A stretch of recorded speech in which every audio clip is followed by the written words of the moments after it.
effing niggers. And you don't want to be a nigger. Niggas love to complain. Niggas love to hear themselves talk but hate to explain. Niggas love being a nigger. Year 2025.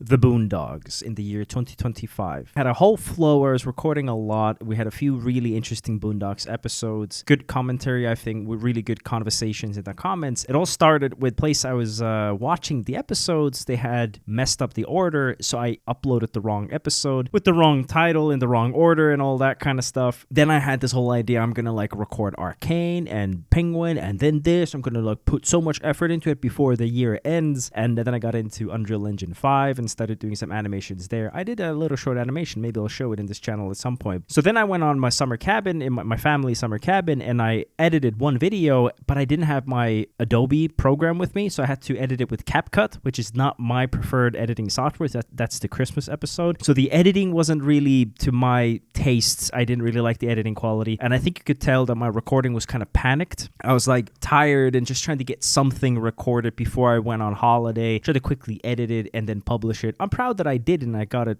out, but it's not very good quality. As somebody mentioned in the previous Boondocks, the Christmas episode's comments, that I was just talking over the episode, which I think he was completely right. So I want to take a little step back to see what to do better this year. Consistency, upload more stuff in a more consistent manner. If I go into a really long tangent, I'm just going to pause the episode and then have my word. Because I realized that even in the really good episodes, when I had a lot of interesting stuff to say, I was just kind of talking over the episode and I wasn't even really watching it, and I've kind of missed half of it. So let's take a step back, really focus on the episodes, really think about what's going on and actually experience the show. Let's just start with episode 9, Return of the King, or some episode name like that, and enjoy a good show called The Boondocks, right? Let's just open this up, enjoy a beer, and go with The Boondocks.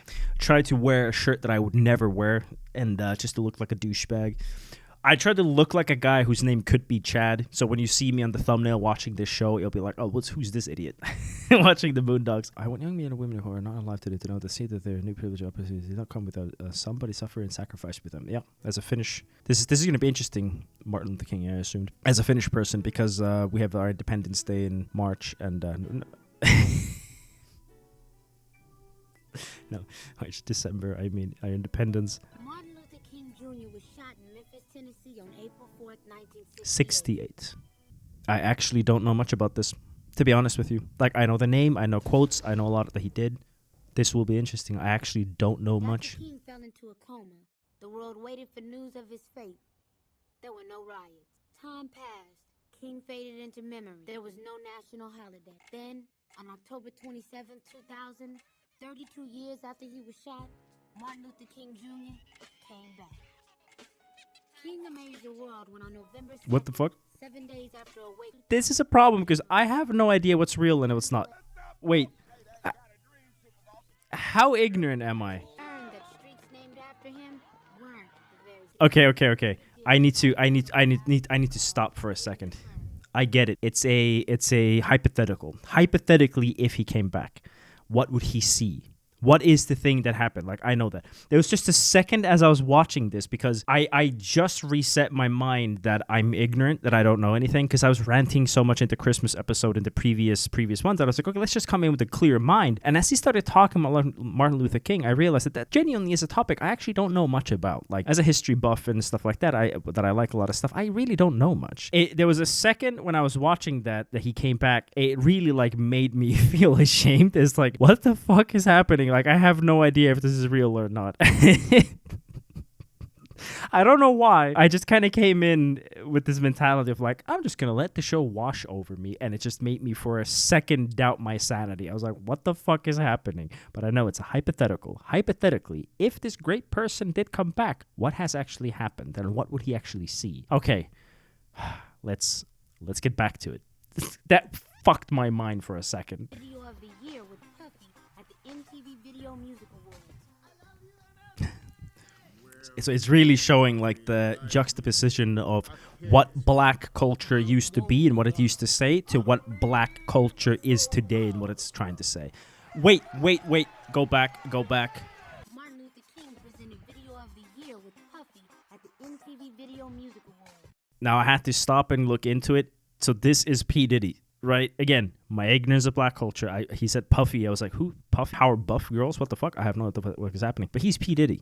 So the juxtaposition I just said of what black culture used to have to say versus what it has to say now, and then put P. Diddy there, that's rough. That's all I have to say.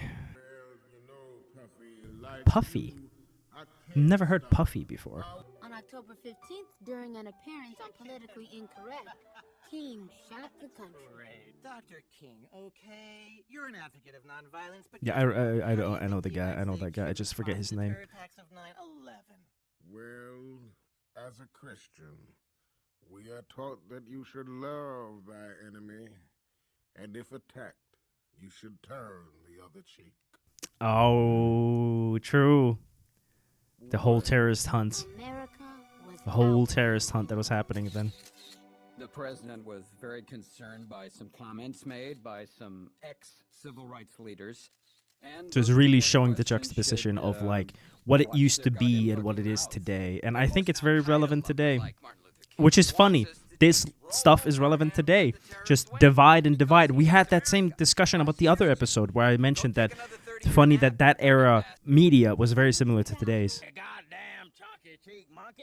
Ruckus, what the hell is wrong with you? Down there in the fair I'm happy at the back of the I was happy at the back of the bus. What the fuck? That is a crazy line.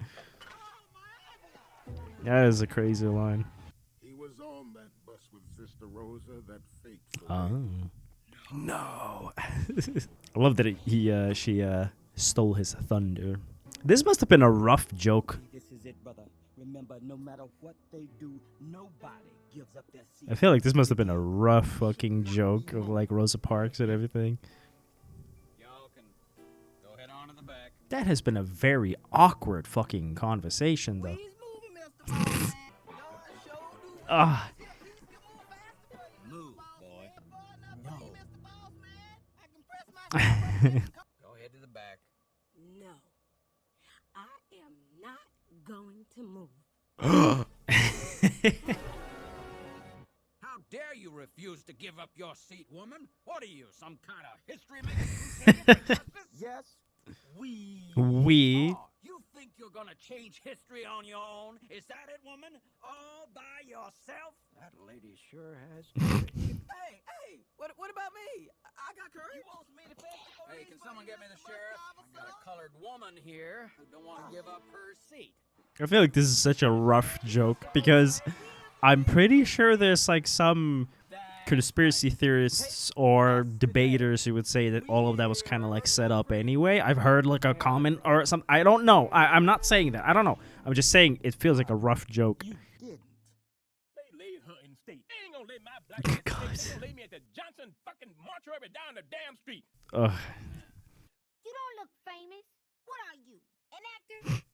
Is you Morgan Freeman? Boy, stop acting crazy. You know that's Martin Luther King. Now go clear the dishes. Get over here. Back seat in front of Martin Luther King. I will say again, this show is interesting because it really genuinely does show different kinds of characters. Like a black character isn't a black character. That was the whole point of that was exactly that, was to put all these different kinds of black people at the same table, have a conversation, how they would act. What happened to our people?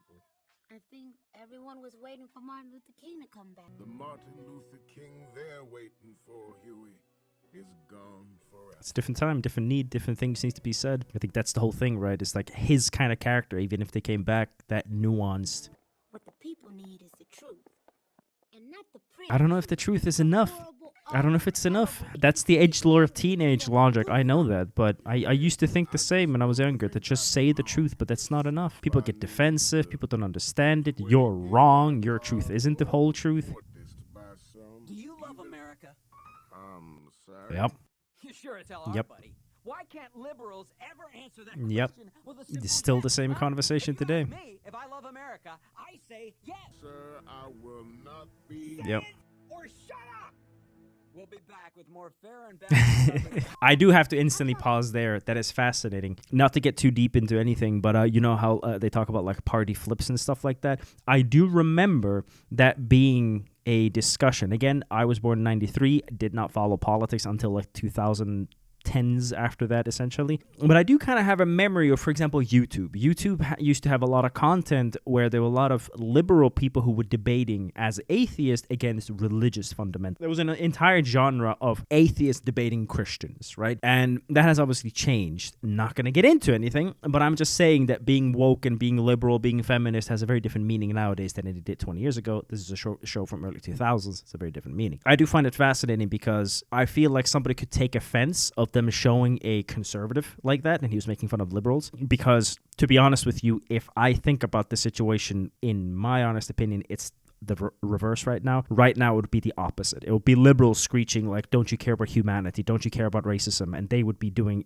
ironically enough, it's gone in a whole circle again, where now they're screeching that, are you racist? Are you racist? And you can't say anything, right? You cannot have any kind of conversation about anything. Now, again, that's just my perspective. That's just my opinion. I'm not saying it's right or wrong. I'm not saying it's true. I'm just saying that I do think that happens nowadays. I do remember early 2000s there being a lot of, because that was still even the discussion of like gay rights and all that kind of stuff, that there really was a different discussion happening then. So I can totally see like a conservative being that way, where they really were like screeching in your face. And I mean, God knows, there used to be a time when liberals would actually march with like conservatives for their right to have freedom of speech, even if they disagreed with them. And that's not what liberals would do today, you know. So it keeps moving. These things keep changing and moving the meanings. Even the words that I'm using, their meaning is going to change, but it was still just fascinating to see that them depicting conservative that way, whereas in my opinion that's what a liberal is today, that they would just screech and scream, and then they will say the exact same thing. This is a balanced coverage. Like, I would not look at CNN and think that that's a balanced coverage. Like, I would not. I don't think most people would. You know, it's just interesting how politics just goes in a circle mostly. Where do people go for information before cable news? We can do it like we did back in the day. We'll go into the streets and tell the people. And that's also interesting because this is a time between, this show is between today and his time. And his time was people, events, live, like going and talking to people, whereas he's cable news, which really was like the era of like the established media, which is funny enough that they showed to be conservative, because nowadays it's definitely liberal. Fox, I know, but still, and that was the whole debate. Again, I'm not going to get into who I believe or don't believe, but the point of like how Trump became president again was that he didn't follow the basic media, that I don't know what the wording was, but the popular media, that he went with like social media and podcasts and stuff like that, and he won that way. So it is interesting, isn't it, that Martin Luther King used to go to like the streets, and then you used to have TV, and now you have social media, right? Just of note. Again, just of note how things change and are still kind of the same. To be fair, that worked because they got the fucking Amish. Wasn't that like a whole thing?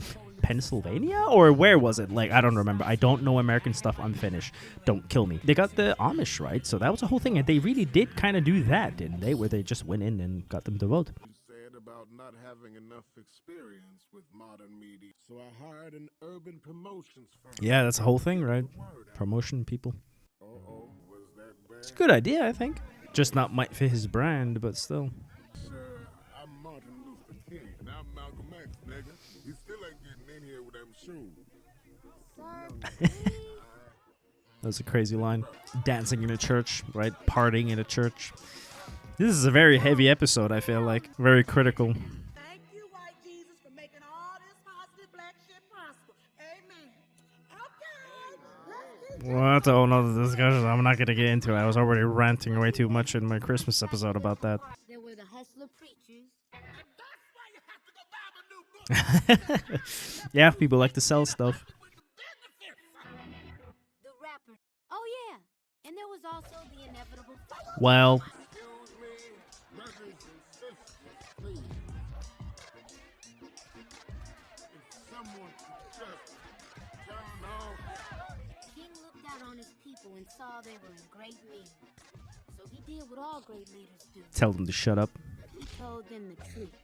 Will you ignorant niggas? Shut the hell up! Is this it? This is what I got all those ass whoopings for?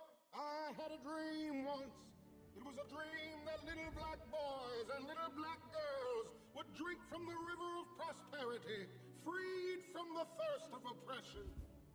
But lo and behold, some 4 decades later, what have I found but a bunch of trifling, shiftless, good-for-nothing niggas? And I know some of you don't want to hear me say that word. It's the ugliest word in the English language. But that's what I see now. Niggers. And you don't want to be a nigger. 'Cause niggers are living contradictions.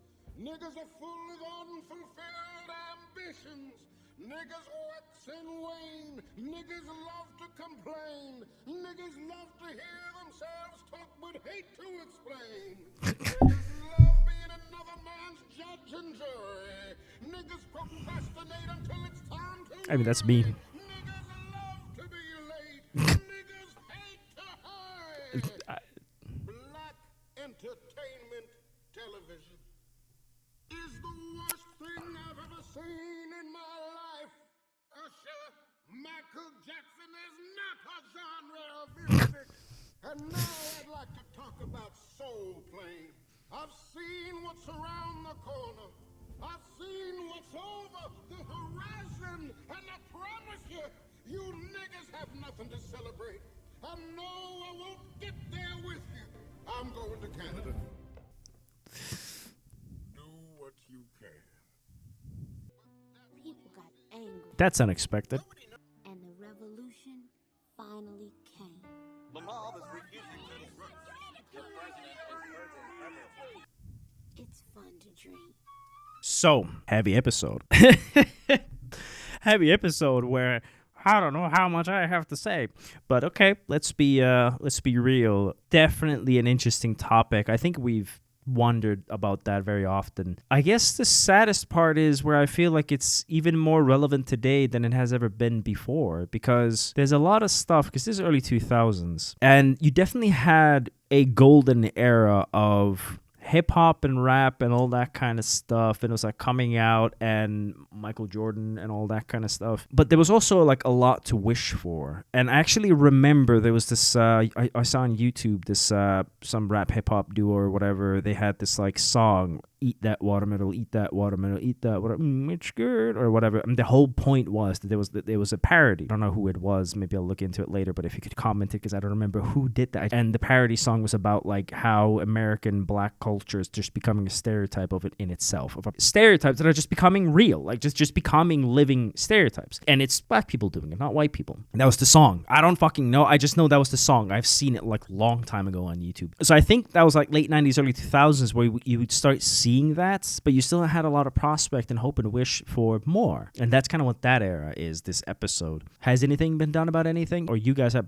had a black president? It's just kind of more of the same, isn't it? Like, yeah, sure, maybe some things aren't as bad. Maybe some things are still really bad, but some things are a bit different. Has really anything been done?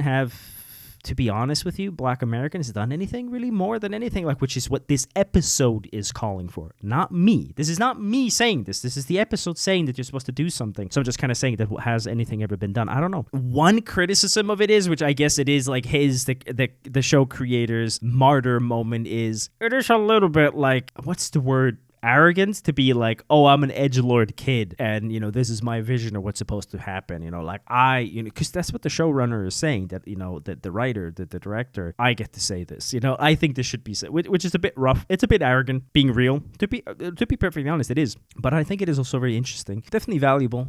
I think the episode is valuable. So let's get to the meat of it, which is, what would these great people say about today's events? I think the whole message of the show, this episode, is still relevant today. Again, I do really think that this show is kind of going ham on conservatives, American media, and black Americans.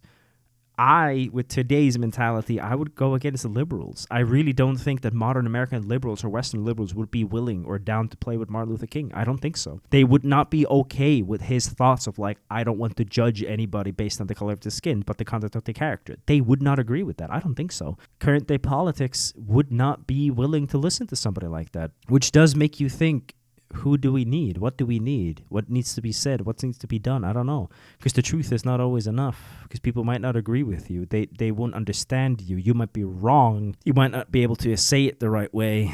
Truth is not enough. So what would be needed? I don't know. I still think that this kind of show and this kind of episode is very important. It brings so much more depth to people and a culture from my perspective, honestly, as a foreigner, as a European, as a Finnish, as a white guy. it brings so much more depth into this conversation to see that this kind of stuff is happening in American culture, in Black American culture, where you do have these rough episodes, which are very rough jokes about all these things. Yeah, I'm glad to start the year with this kind of episode, and I think my commentary was a lot better. I think the pausing worked quite well, where I actually can just like really get my thoughts out, and I kind of tried to keep my yapping lower and wait until the episode is finished to have my actual wording in. So I hope that was okay. Let me know if the pausing was a horrible idea or if I should continue with it. That was a heavy episode, so I wish that the next episode is going to be a bit more crazy and intense in that sense. So thank you very much for this episode, and let's continue with episode 10. Thank you.